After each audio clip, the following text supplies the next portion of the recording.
Hello everyone, welcome to the series of Ghatnachakra modern history. इस chapter में हम लोग पढ़ेंगे रॉलेट एक्ट और जलियांवाला बाग मैसेकर के बारे में, जो कि 1919 में हुआ था। तो गवर्नमेंट ने एक कमेटी कॉन्स्टिट्यूट की थी under the chairmanship of justice Sydney Rowlatt. 1919 में ये कमेटी इस्टेब्लिश की गई थी।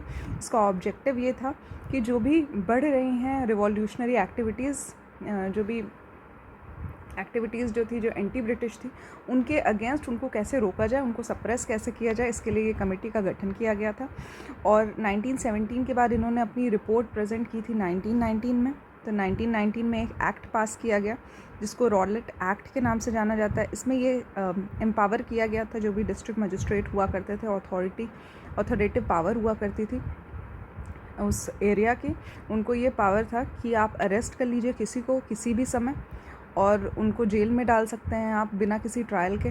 तो इस एक्ट को कहा जाता है बिना वकील, बिना दलील और बिना अपील के किसी को भी पकड़ के ये लोग जेल में डाल दिया करते थे। और उसके बाद इनका कोई वकील भी नहीं रहता था जब तक इनको कहा नहीं जाए कि ये एक एंटी ब्रिटिश एक्टिविटीज़ अपनी छोड़ नहीं देते हैं, तब तक इनको जेल में ही रखा जाता था। और कोई अपील भी नहीं की जाती थी इनकी तरफ से, कोई गवर्नमेंट में अपील भी नहीं की जाती थी और इनकी कोई दलील भी नहीं होती थी, कोई जज इनकी सुनवाई सुनता नहीं था। तो रॉलेट एक्ट के टाइम पे जो गवर्नर जनरल हुआ करते थे वो थे लॉर्ड क्लेम्सफोर्ड।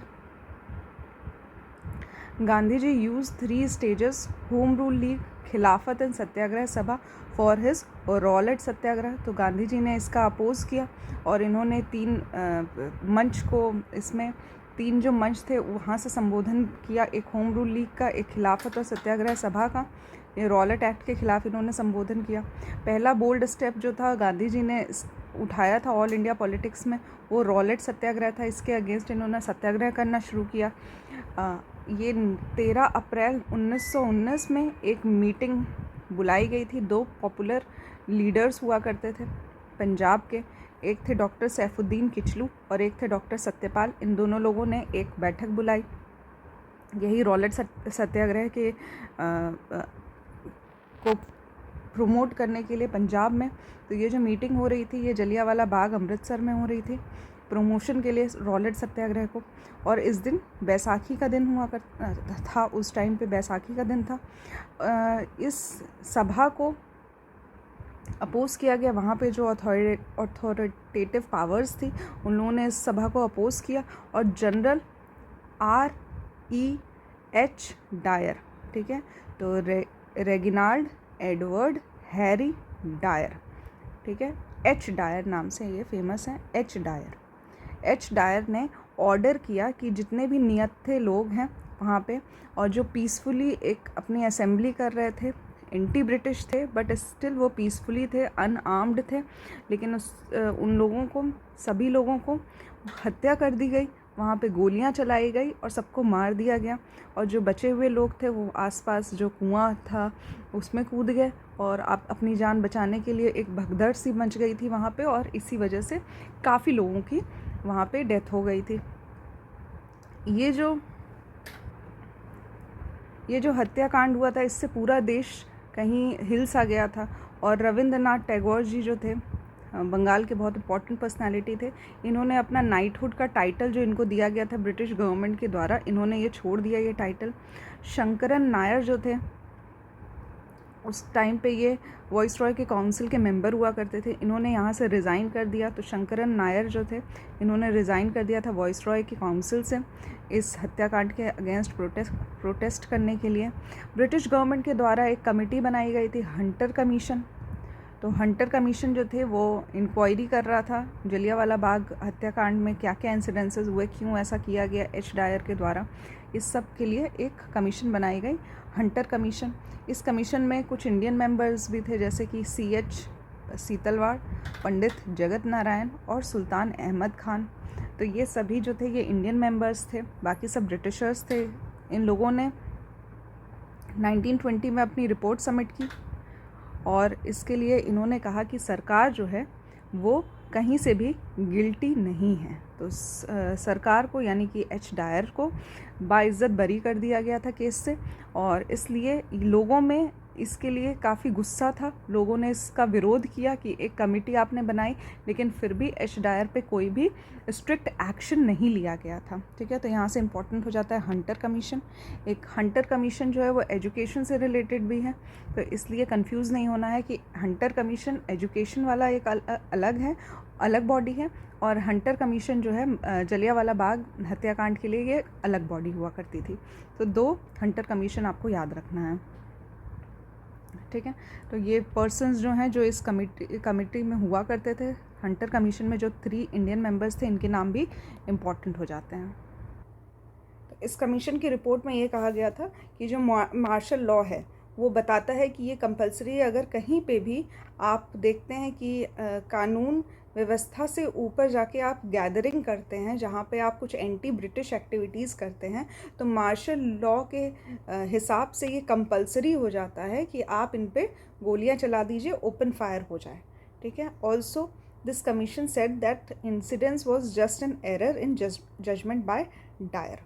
तो यहाँ से क्या हुआ था कि एक कहा गया कि एक छोटी सी गलती थी जो डायर से हो गई थी, बट ये सही है। तो डायर को कोई हार्ड पनिशमेंट नहीं दी गई थी, जबकि इनका जो गुनाह था वो बहुत बड़ा था, और इससे देशव्यापी जो था रिवोल्ट स्टार्ट हो गया था उस टाइम से। उस टाइम पे जनरल डायर को ड्यूटी से एक्सपेल कर दिया गया, ये देखते हुए कि ब्रिटिश जो इंडियंस हैं यहाँ पे बहुत ज़्यादा रोष है और बहुत विद्रोह कर रहे हैं इस कमीशन की रिपोर्ट्स पे, तो इसलिए इनको ड्यूटी से एक्सपेल कर दिया गया। बट जो ब्रिटिश न्यूज़पेपर्स थे जो छप रहे थे लंदन में, या फिर जो यहाँ पे ही कुछ पत्रिकाएं थी, उनकी नज़र में जनरल डायर को हीरो बना दिया गया। इनको रिप्रेजेंट किया गया as a protector of British Empire, और ब्रिटिश लॉर्ड्स ऑफ असेंबली जो लंदन में हुआ करती थी, उन्होंने इनको शेर ऑफ ब्रिटिश एम्पायर की उपाधि दी। इस उपाधि से इन्होंने पुकारा कि आपने इतना अच्छा ब्रेवरी का काम किया है कि अब इंडियंस एक बार हमारे खिलाफ बोलने से पहले सोचेंगे कि ऐसा भी कुछ इंसिडेंट्स हो सकता है। ठीक है, और इसके बाद इन्हें ब्रिटेन में एक अवार्ड से भी नवाजा गया जिसको स्वॉर्ड ऑफ ऑनर कहा जाता है, स्वॉर्ड ऑफ ऑनर। लेकिन लोगों के बीच में, स्पेशली पंजाब के लोगों के बीच में इस बात का बहुत ज़्यादा रोष था, बहुत विद्रोह था। तो इसी को देखते हुए मार्च 1940 में एक रिवॉल्यूशनरी थे पंजाब के, उधम सिंह, एक मूवी भी बनी है उधम सिंह पे, आप चाहें तो वो भी देख सकते हैं। उससे काफ़ी उसमें हॉरिफाइंग तरीके से दिखाया गया है कि कैसे उधम सिंह पे अत्याचार किया जाता है जब इन्होंने हत्या कर दी होती है जनरल डायर की। तो ये मूवी भी आप लिंक कर सकते हैं इससे। तो उधम सिंह ने फाइनली मार दिया था ये गवर्नर जो थे सर माइकल ओ डायर को। ठीक है, ये लंदन में इन्होंने मार दिया। ये बदला लिया था जलियांवाला बाग में जितने हत्याकांड हुए थे उनका बदला लेने के लिए माइकल ओ डायर को लंदन में इन्होंने मार दिया। ठीक है, गांधी जी का भी एक रोल रहा है इसमें। गांधी जी को ये कहा गया कि जो भी रिपोर्ट आ रही है वो कांग्रेस की तरफ से, जो भी रिपोर्ट है, कांग्रेस एक इन्वेस्टिगेशन करे जलियांवाला बाग हत्याकांड के बारे में, और कांग्रेस की इन्वेस्टिगेशन रिपोर्ट को राइटिंग करेंगे, उसको लिखित फॉर्म में देंगे गांधी जी। ये भी एक पॉइंट हो जाता है। और मॉन्टेग्रू जो थे वहाँ पे वॉइसरॉय जो इंडिया के हुआ करते थे उस टाइम पे, उन्होंने इसको प्रिवेंटिव किलिंग का नाम दिया कि हमने अपने बचाव में, क्योंकि ये लोग एंटी ब्रिटिश थे और ये हम पे हमला करते या फिर कुछ ऐसा काम करते जिससे फाइनली हमें एक विद्रोह का सामना करना पड़ता, इसीलिए हमने अपने बचाव में ये हत्याकांड किया है। तो प्रिवेंटिव किलिंग का नाम दिया गया था मॉन्टेग्रू के द्वारा। नेक्स्ट हम लोग देखेंगे question answers. During the Indian freedom struggle why did the Rowlatt act arouse popular indignation. ठीक है, तो इंडियन फ्रीडम स्ट्रगल के टाइम पे रॉलेट एक्ट को लेकर इतना पॉपुलर रोष क्यों लोगों में उत्पन्न हो गया था उस वक्त पे। तो ये इसलिए हुआ था क्योंकि गवर्नमेंट को ये ऑथराइज़ कर दिया गया था कि आप किसी भी पर्सन को जेल में डाल सकते हैं बिना किसी ट्रायल के। ठीक है, बिना वारंट दिखाए, बिना किसी दोष सिद्धि के आप उनको जेल में डाल सकते हैं। ठीक है, इस वजह से यहाँ पे लोगों में रोष था। नेक्स्ट है the Rowlatt Act was passed to, तो इट वॉज पास टू जो इंडिया में रिवॉल्यूशनरी एक्टिविटीज़ हो रही थी और जो नेशनल एक्टिविटीज़ हो रही थी, इसको समाप्त करने के लिए रॉलेट एक्ट लाया गया था to curtail the national and revolutionary activities in India. Next question is when was Rowlatt Act passed? तो ये पास हुआ था 1919 में, 1919 में। Next question is Rowlatt Act का एम क्या था? तो इसका एम था imprisonment without trial and summary procedures for trial. ठीक है, तो बिना किसी ट्रायल के जेल में डाल दिया जाता था रॉलेट एक्ट के through. Next question is with reference to Rowlatt Satyagraha which of the following statement are correct? तो हमें बताना है इनमें से कौन सी करेक्ट है। पहला है the Rowlatt Act was based on the recommendation of the sedition committee.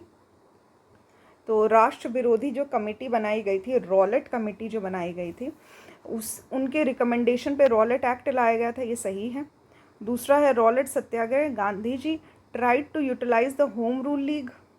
ठीक है, तो वो समय ये था, होम रूल लीग का समय था। उस टाइम पे गांधी जी को एक होम रूल लीग का मंच मिल गया था जहाँ पे वो रॉलेट सत्याग्रह को अनाउंस कर सकते थे और लोगों के बीच पॉपुलराइज कर सकते थे, तो ये भी सही है, गांधी जी ने यूटिलाइज़ किया था होम रूल लीग को। Next is the demonstration against the arrival of Simon Commission coincided with the Rowlatt Satyagraha. तो साइमन कमीशन बेसिकली ये 1929 की बात है, 2930 में साइमन कमीशन आएगा। अभी रॉलेट सत्याग्रह जो हो रहा है ये 1919 में हो रहा है, तो इसका कोई लिंक नहीं है, दोनों अलग अलग हैं, तो ये स्टेटमेंट गलत हो जाती है। तो statement 1 and 2 only is the correct option. ठीक है, next question is the Jallianwala massacre happened in the context of which Gandhian Satyagraha? तो गांधी जी उस टाइम रॉलेट सत्याग्रह कर रहे थे और उसी की मीटिंग के लिए दो पंजाबी हेड बन के आए थे, जहाँ पे काफ़ी पंजाबी लोग अमृतसर में ओकेजन था बैसाखी का, इस दिन एकत्रित हुए थे और रॉलेट सत्याग्रह की बात हो रही थी, लेकिन यहाँ पे इन लोगों को मार दिया गया था, रॉलेट एक्ट के थ्रू ही मार दिया गया था, तो ये इम्पॉर्टेंट हो जाता है। Option number B is the correct answer. Next है who was the viceroy of India when the Rowlatt Act was passed? तो वॉइस रॉय जो थे वो थे Lord Chelmsford. Next question is in whose viceroyalty, मतलब उस time पे viceroy कौन थे रॉलेट एक्ट के थ्रू के टाइम पे? उस टाइम पे लॉर्ड क्लेम्सफोर्ड थे viceroy. Next question is Indian National Congress opposed the Rowlatt Act because it aimed to imprison, to limit the individual liberty। तो basically क्या होता है कि आप किसी को इम्प्रिजन कर देते हो बिना ये बताए कि आपकी गलती क्या है, जस्ट बिकॉज आप एंटी ब्रिटिश एक्टिविटीज़ के इनको आशंका हुई कि आप कुछ एंटी ब्रिटिश एक्टिविटी कर सकते हैं, इसलिए आपको जेल में डाल दिया गया।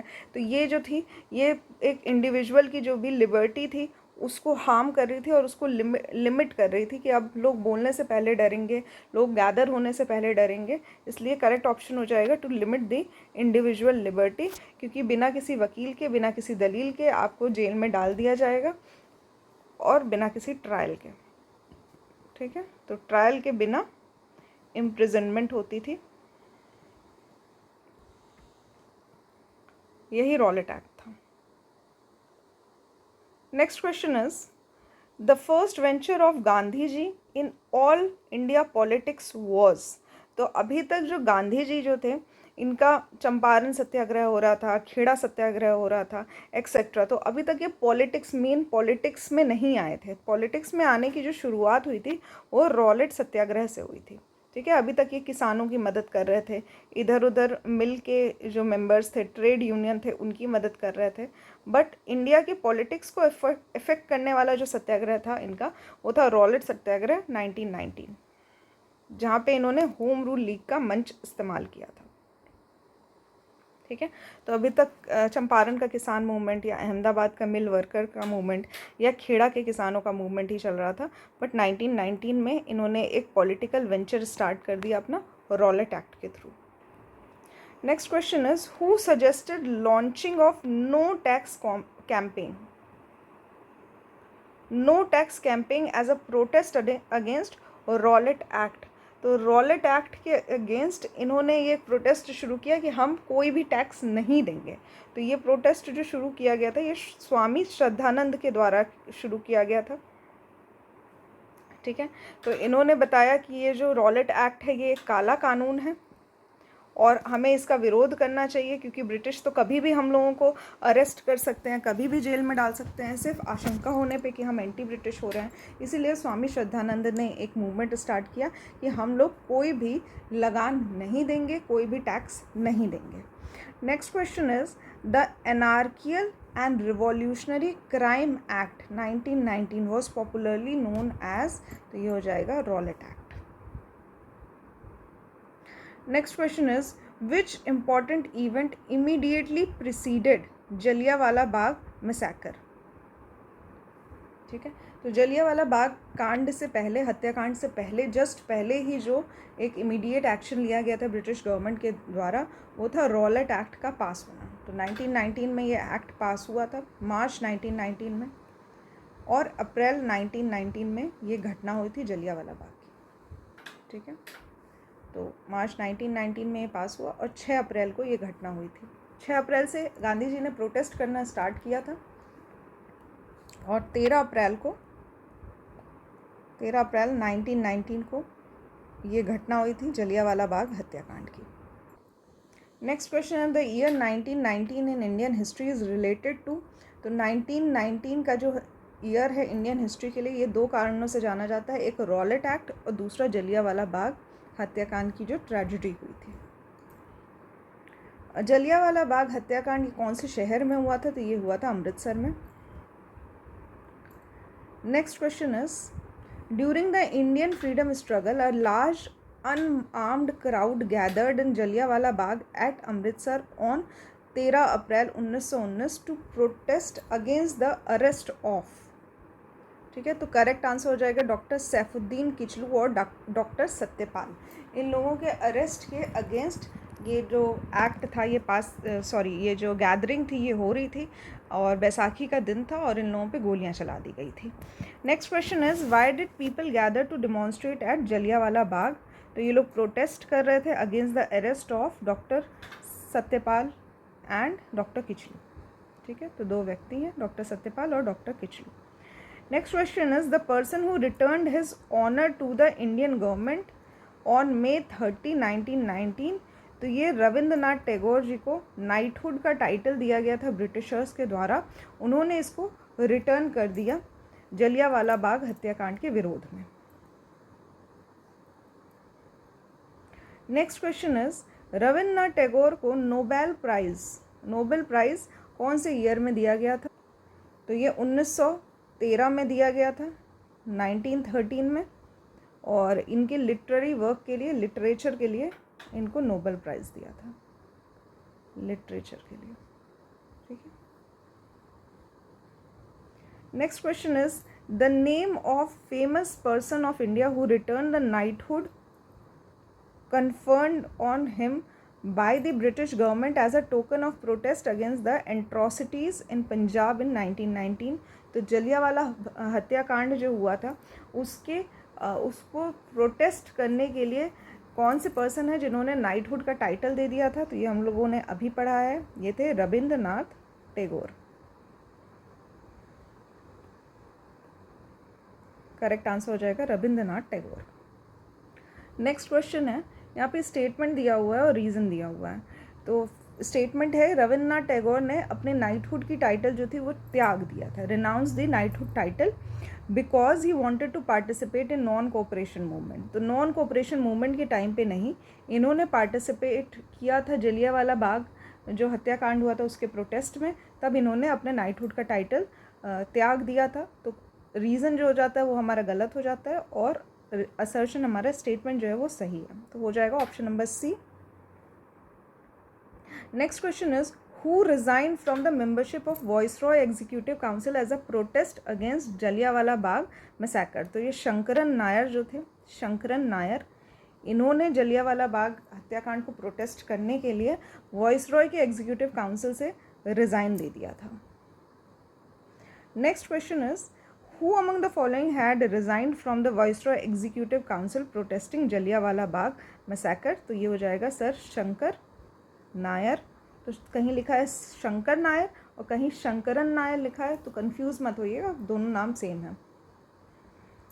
Next question is select the correct sequence of following events.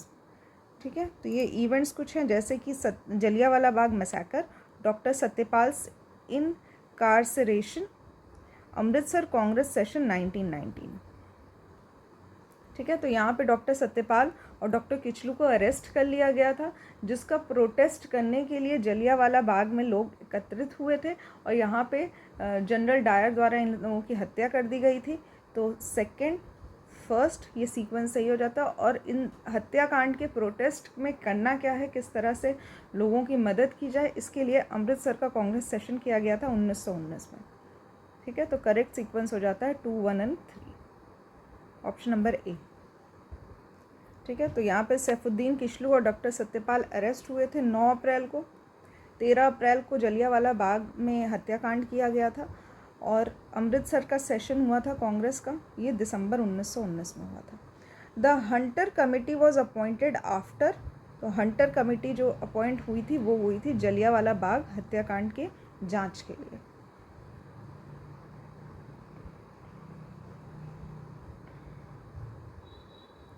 ठीक है, next question is General Dyer name is associated with which of the following events, तो ये हो जाएगा Jallianwala Bagh. Next question is who of the following killed Michael O Dyer who was responsible for Jallianwala Bagh massacre, तो यहाँ पे हो जाएगा Udham Singh is the correct answer. इन्होंने लंदन में जाकर इनकी हत्या की थी, जलियांवाला बाग का जो हत्याकांड हुआ था उसका बदला लेने के लिए। ठीक है, तो यहाँ पे कैक्सटन हॉल जो था लंदन में, वहाँ पे इन्होंने इनको मार दिया था। नेक्स्ट क्वेश्चन है Udham Singh killed in London, तो लंदन में इन्होंने किसको मारा था, तो ये जो डायर का जो एक्शन था, जनरल डायर का, इन्होंने मारा था सर माइकल ओ डॉयर को। ठीक है, यहाँ पे 2 नाम दिए हुए हैं, एक है जनरल डायर और एक है माइकल ओ डॉयर। तो यहाँ पे हमें ये याद रखना है कि सिर्फ जनरल डायर को नहीं मारा था इन्होंने लंदन में जाके सर माइकल ओ डॉयर को मारा था। तो ये नाम इम्पॉर्टेंट हो जाता है यहाँ पे, ये आपको याद रखना है, कंफ्यूज नहीं होना है। Next question is sir Michael O Dyer was shot death on 13 March 1940 in London by, तो it was by Udham Singh, और 13 मार्च को 1940 में इनकी हत्या कर दी गई थी। Next question is the task of drafting Congress inquiry committee report on Jallianwala Bagh massacre was given to Mahatma Gandhi. तो जलियांवाला बाग का जो हत्याकांड हुआ था, मैसेकर हुआ था, उसके जांच के लिए हंटर कमेटी बनाई गई थी ब्रिटिशर्स के द्वारा, लेकिन कांग्रेस को भी कहा गया आप भी अपनी कमेटी बनाइए, और उसकी राइटिंग जो थी वो महात्मा गांधी को लिखने के लिए कहा गया था। Next question is who was the viceroy of India at the time of Jallianwala Bagh massacre in 1919, तो लॉर्ड क्लेम्सफोर्ड जो थे वो उस टाइम पे वॉइसरॉय थे इंडिया के। 1919 में ही मॉन्टैग क्लेम्सफोर्ड रिफॉर्म आया था, जिसने डायरकी को इंट्रोड्यूस किया था प्रोविंसेस में। ऑल्सो रॉलेट एक्ट आया था 1919 में, और फाइनली जलियांवाला बाग की ट्रेजेडी हुई थी 1919 में। ठीक है, और इसी से जलियांवाला बाग ट्रेजेडी के बाद से ही नॉन कोऑपरेशन मूवमेंट, असहयोग आंदोलन जो था, ये स्टार्ट हो गया पूरे इंडिया में। तो असहयोग आंदोलन जो था वो इसी वर्ष स्टार्ट होता है। Next question is who was the prime minister of England when the Montagu Chelmsford Act जो था वो पास किया गया था 1919 में। तो उस टाइम पे जो इंग्लैंड के पीएम हुआ करते थे वो थे Lord General. Next question is which one of the following events was characterised by Montagu as preventive murder.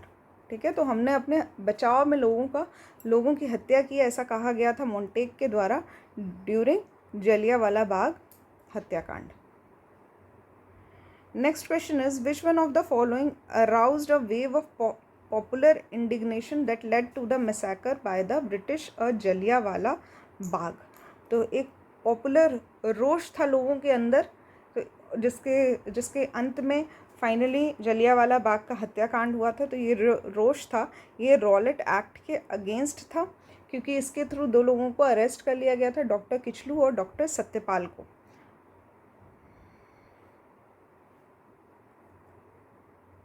तो यहाँ पे बेसिकली हमने सारी स्टोरी देख ली कि कैसे रॉलेट एक्ट पास किया गया था मार्च 1919 में। उसके बाद 2 पंजाबी लोगों को अरेस्ट कर दिया गया था और इनके प्रोटेस्ट करने के लिए इनके अरेस्ट को ये लोग गैदर हुए थे जलियांवाला बाग में, जहाँ पे जनरल डायर ने इनको गोली मार दी थी और जिसमें से काफ़ी लोगों की डेथ हो गई थी उस टाइम पे। और ये उस टाइम पे बिना किसी आर्म्स के वहाँ इकट्ठा हुए थे और कोई वायलेंस के लिए इकट्ठा नहीं हुए थे। ये एक नॉर्मल मीटिंग चल रही थी जिसमें लोग आपस में बातचीत कर रहे थे। तो इसीलिए इसके अगेंस्ट में जलियांवाला बाग का इंसिडेंट हो गया था और हमने पूरी स्टोरी पढ़ ली है इसके बेस्ड क्वेश्चन आंसर्स भी कंप्लीट कर दिए हैं। In the next chapter we will start with the Khilafat movement. So next lecture में हम लोग देखेंगे Khilafat movement. Thank you for watching the lecture.